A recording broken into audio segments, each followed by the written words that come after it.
Hello and welcome, my little brains. I'm your host, Ash, and this is Brain Fluff. On today's news, 200 million bees escape after a truck overturns. A tractor trailer carrying 70,000 pounds or 31,750 kilograms of pollinator hives rolled over around 4 a.m. The hives came off the trailer around 9 a.m., releasing approximately 14 million bees in Washington state. Authorities said the public should avoid the area and stay at least 600 feet away. While there is no general health risk to the public, anyone who is allergic to bee stings or has concerns should check the State Department of Health webpage on bees and wasps, the sheriff's office said. Authorities said the road where the truck overturned was closed for about 24 hours to allow the bees to rehive and find their queen bees. More than 24 beekeepers came to assist with the rescue, the sheriff's office said, adding, the goal is to save as many of the bees as possible. Quote, at this time, on-scene work is done. Hive boxes from the overturned truck were recovered, restored, and returned to use. Authorities said in an update, by morning, most bees should have returned to their hives, and those responsible for their delivery will be in charge. While some beekeepers only aim to produce honey, many others rent out their hives to farmers who need the insects to pollinate their crops. Officials first stated 250 million bees had been freed. However, after being assisted by beekeepers, one of them corrected the amount to be only 14 million. Thank you to those who challenged the math and helped us get closer to the true number, officials said. I'm glad all or most bees were able to reunite with their hive. Let's keep in mind pollinators are extremely important to our planet, and bees are the most important pollinators, not only of flowers, but of fruits and vegetables as well. Albert Einstein is sometimes quoted as saying that without bees we would only survive 4 years. However, there isn't really research to back that up. There are lots of other pollinators such as butterflies, moths, flies, wasps, and beetles. And starting with our first topic, we're talking about a couple of unique trees.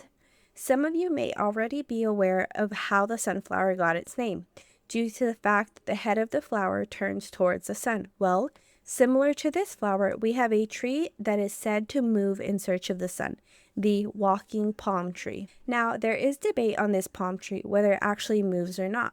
The walking palm has roots that come up several feet above ground, opposed to being rooted underground like most trees. The tree can grow to be up to 25 meters in height or 82 feet. Some claim that it creates new roots to move and follow the sunlight. The old roots then lift into the air and dry out. It is also said that the tree will move if another seedling falls where it is also growing, so the roots allow it to avoid any barriers that would limit its growth in early life stages. The rumor of the walking palm has been told at least since 1980, when two anthropologists, John H. Bodley and Foley C. Benson, wrote a paper about the tree detailing this behavior. To this day, rainforest guides in Latin America tell tourists that walking palms can shift their position as much as 20 meters a year. Sadly, there have been multiple studies that negate the fact that the tree even moves, much less walks. However, there is a lingering question as to why the tree has such long roots above ground if not to walk. Some think that since the tree lives in such dense rainforests, the long roots allow it to stretch taller, more easily, and not have to spend energy on creating a thicker trunk. So it seems the tales of the walking palms are just legends. Next up we have Abari, or dragon's blood tree, or also known as Socotra dragon tree. It's considered the national tree of Yemen. This tree gets its name from the blood-like color of its sap. A fully matured tree has an immensely thick trunk, and the top of the branches grow upwards in a circular shape, with the leaves all sitting at the very top, giving it a mushroom-like appearance. This type of growth is called dracoid habitus because its leaves are found only at the end of its youngest branches. The tree can grow up to 9 meters or 30 feet tall, 12 meters or 39 feet across the crown, and the trunk can be up to 1.5 meters or 4 foot 11 inches. With most trees, when you cut into them, you can tell their age by counting their rings. That, however, is not the case with the dragon's blood tree. This tree has the capability to grow in a way in which the rings are formed more frequently, not by seasons, so they do not reflect the age of the tree. This tree is part of the Asparagaceae family, also known as the asparagus family. Other plants in this family are of course the asparagus, but also yucca, hosta, bluebell, lily of the valley, snake plant, spider plant, and corn cane. And now, if you've played Zelda, specifically Breath of the Wild, you can find these trees in the game. And since we're on that topic, another cool tree that happens to also be found in Breath of the Wild is the baobab tree, or tree of life. These trees are native to Africa, Australia, and Madagascar. Technically, the baobab tree is a succulent, the largest succulent, in fact. Because of this, it can store large amounts of water in its trunk. The baobab tree is older than mankind and has existed since before the splitting of the continents, making it over 200 million years old. Baobab trees are immense trees. They can range anywhere from 5 to 30 meters or 16 to 100 feet. Carbon dating indicates that they may live up to 3,000 years old. Some baobabs have been used as a shop, a prison, a house, a storage barn, and a bus shelter. In fact, some trees have such large trunks that they can shelter up to 40 people inside. Not so fun fact, the baobab, like many other species, has been impacted by climate change. 9 of 13 of Africa's baobab trees have died in the past decade. This tree also makes an appearance in The Lion King as well as Refuge Tree. In fact, the tree serves as shelter for monkeys, lizards, and birds. Elephants will eat their bark for hydration when there are no water sources nearby. The baobab's branches grow in a root-like pattern. Local legend says that the baobab would not stop complaining about its appearance after spotting its reflection in a lake, making the gods angry, who then uprooted them and threw them back into the ground upside down. Another legend says that when the baobab was created, it would not stop walking, so the gods uprooted it and planted it upside down to keep it still. One of the funniest stories, however, says that God tasks each animal with a tree to plant, and the hyena was in charge of the baobab.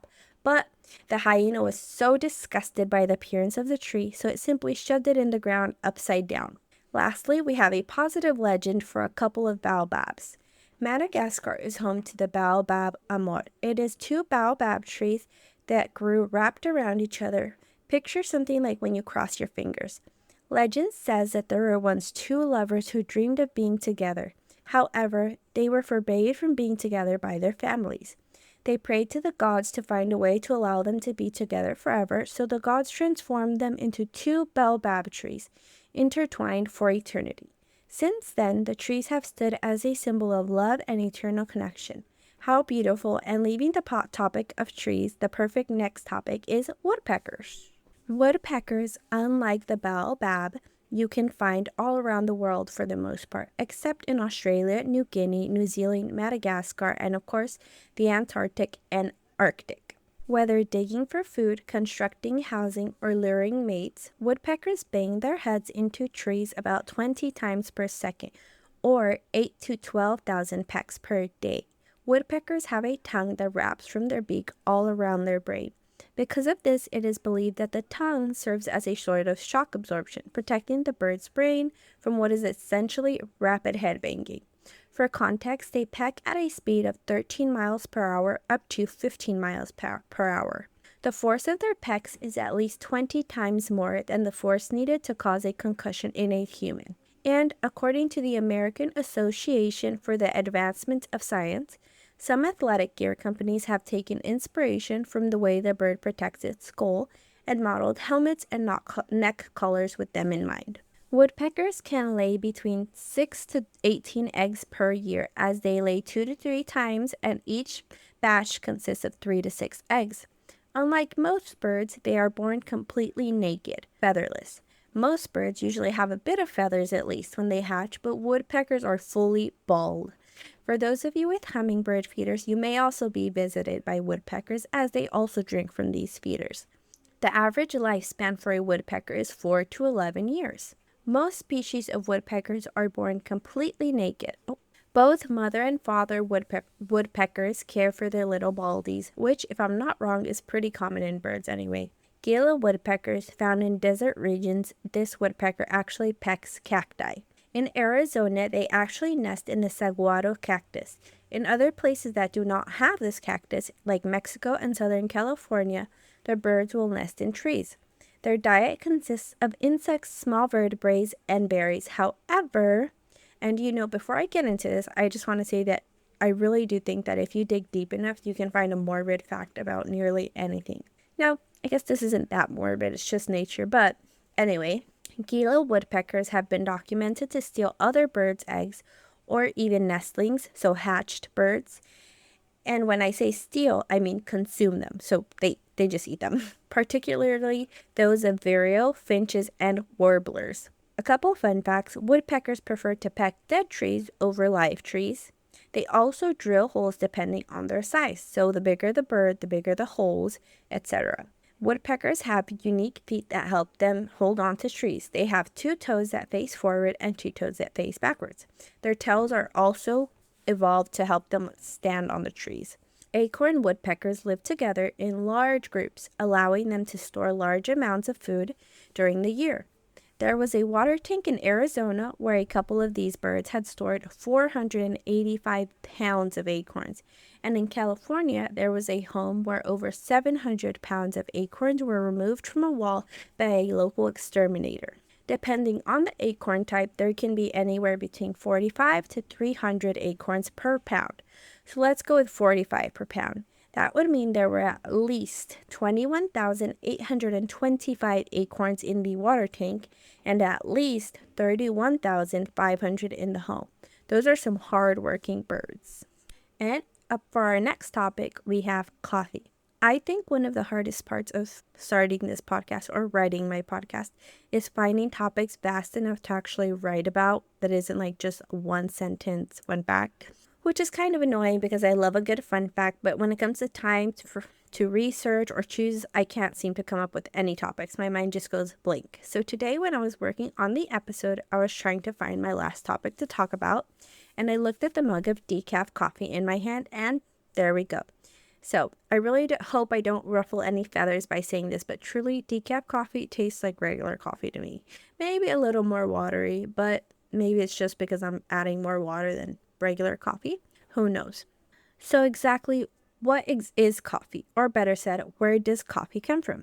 We know the beverage is brewed from coffee beans, but they're not beans at all. They're actually the seed of the cherry that grows on the coffee tree. These trees grow in 40 countries around the world. These trees can vary in size from small shrubs to 30-foot high or 9-meter trees if they're not pruned. The average coffee tree produces 10 pounds of coffee cherries per year and 2 pounds of green unprocessed beans. Each cherry usually has 2 beans. There are some exceptions where the cherry will only contain a single bean, which is called a pea berry, or a caracol, which is snail in Spanish. The pea berries are sometimes manually sorted, as some believe these beans have a sweeter flavor. Before you can get your sweet, sweet coffee, the coffee tree takes about 3 years to start actually producing cherries. From this point, it will take another year after the cherries first flower to actually mature and start producing the seeds. By year 5, the tree has reached its full cherry production. And while a coffee tree can live up to 100 years, its most productive years are 7 to 20. Some of the benefits of drinking coffee are improved memory, cognition, and mood, reduced risk of heart disease, type 2 diabetes, multiple cancers, and other chronic diseases, improved energy and endurance, and overall increased longevity. So recently, my brother gifted me a coffee maker and bought me some ground Dunkin' coffee for it, which was pretty good, but we ran out, and I decided to try Cafe Bustelo because I read a lot about it. It's supposed to be pretty good, but I got the espresso style one, and I like to have around 2 coffees a day without surpassing like 200 milligrams for the day, and I haven't been able to find how much each cup of this specific coffee would have anywhere like online or anything like that. So I decided to also buy a decaf coffee and use that to make my second coffee. It's more of a flavor thing for me, not the actual caffeine. I just like to make like a cold foam coffee in the afternoon, and my morning coffee is a warm cup of coffee. And so I got to wondering how exactly coffee is decaffeinated. Now, this is an article from Britannica.com. There are mainly 3 methods for extracting the caffeine.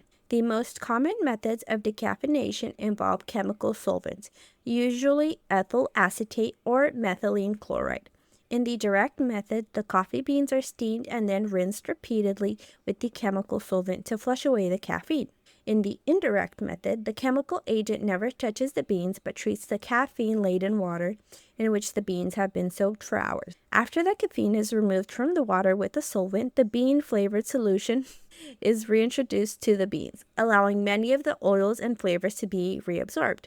In both processes, the solvents are rinsed and evaporated out of the green beans and further vaporized upon roasting, meaning that only the tiniest trace amounts, which are deemed safe for consumption, are ever present in the decaffeinated beans you purchase.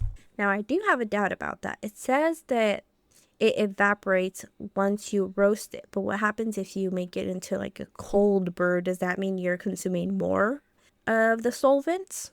I did not look that up, but that's something to think about.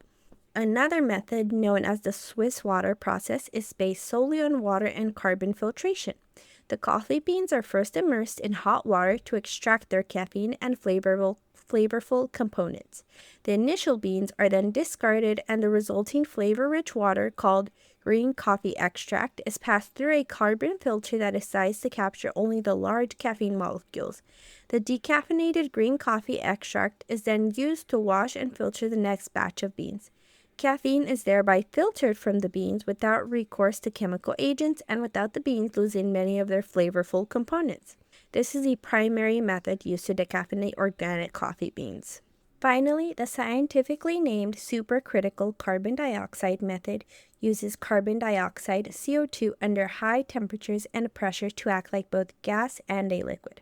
This supercritical CO2 reaches into the crevices of coffee beans like a gas, but dissolves caffeine like a liquid.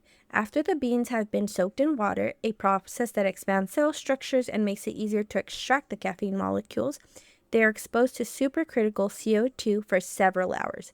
The caffeinated CO2 liquefies and evaporates, and the beans are then processed. Because this method leaves the carbohydrates and proteins intact, there is less change in taste as a result of decaffeination. So I would say the two methods that we talked about last are the best, the CO2 and the water method. The first one seems a little sketchy to me, so you might want to look into that when buying your next batch of decaf coffee. Well, I guess that's it for today. Thanks for tuning back in, and I will see you again next Friday.